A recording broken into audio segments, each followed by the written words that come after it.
I think that as a starting point, I'd love to get your personal insights into the politicization of black hair and specifically women's black hair. Why is it such a contentious issue? Why is it such a hurtful issue? Well, good evening, Sally. Thank you for the privilege. Good evening to the listeners. Black hair is politicized today because black women are coming to their own. They are rejecting being told that their hair is not good enough. They're rejecting being told that their beauty is not beautiful. They're rejecting basically the standard of beauty as white, the standard of normalcy being white. So that makes sense. However, black women are humans. They have agency. Nobody should speak for them without them. You can't harm them in one way and claim to protect them in another. Right now, what is extremely important to many women is making an income. And if you look at the retail industry, it's predominantly female and black. Do you think that the EFF is undermining their cause?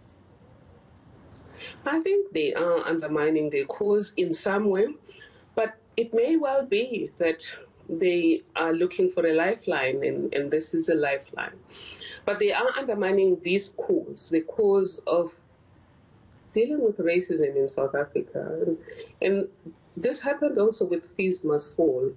The students had a good cause until some elements hijacked it and went the violent route. The cause itself for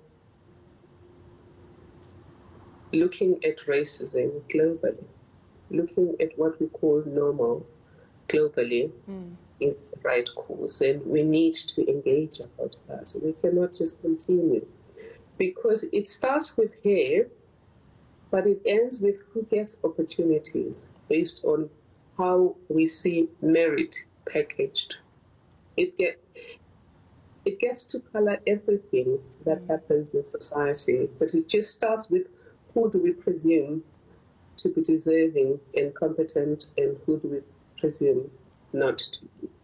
And I think the EFF is lost, is totally lost when it comes to the systemic issue. We do know that the EFF won the right. They went to the High Court. They won the right to protest. But of course, the right to protest, it's enshrined in our Constitution, but the right to intimidate and bully is not. How do we get that line right?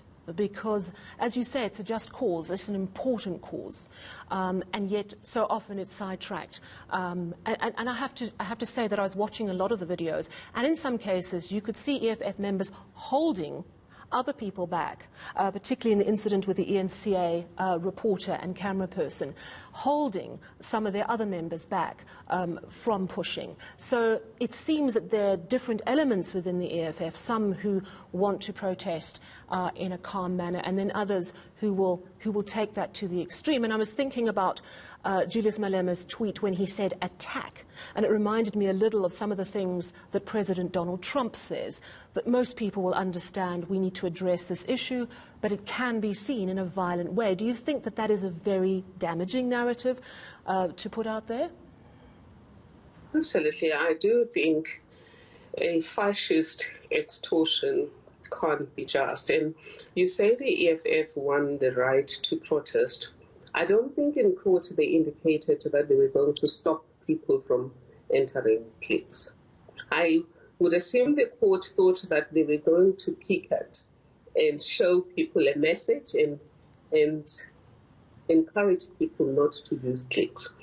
What they've been doing, stopping people from entering cliques, closing shops, that's just unlawful. That's just vandalism, that's anarchy, that's unlawful. What shocks me is why the police have not acted.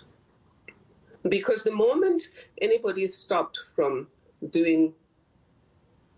exercising their rights, that's a violation of their human rights, but it's also criminal.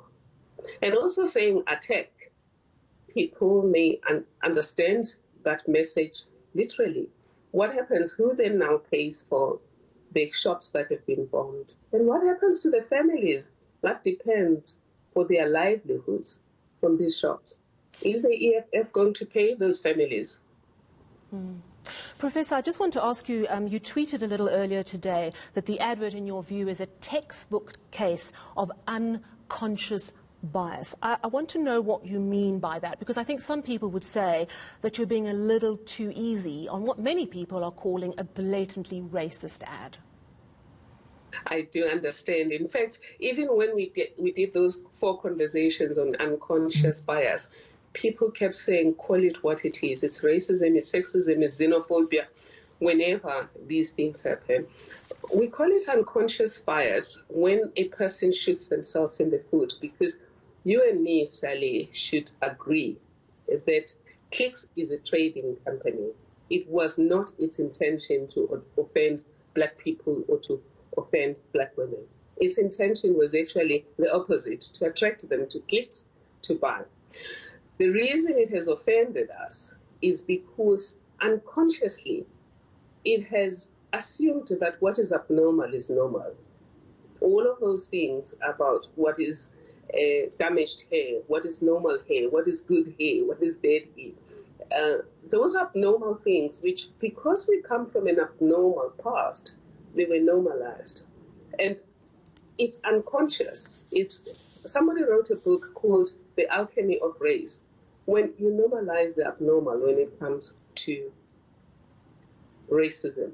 But how do you fight unconscious biases? For me, you educate people to examine their unexamined assumptions about life. And there is evidence that shows that when people are alerted to their unconscious biases, they do change. And this video that was done by Diane Gahiza and her friends is one example of showing people that you are harming real human beings and you are violating their human dignity. It doesn't matter what your intention is. That's the impact. And you then listen to them. Then that's the beginning of engagement. Well, thank you very much for your views this evening. We do appreciate it, Professor Thuli Madonsela.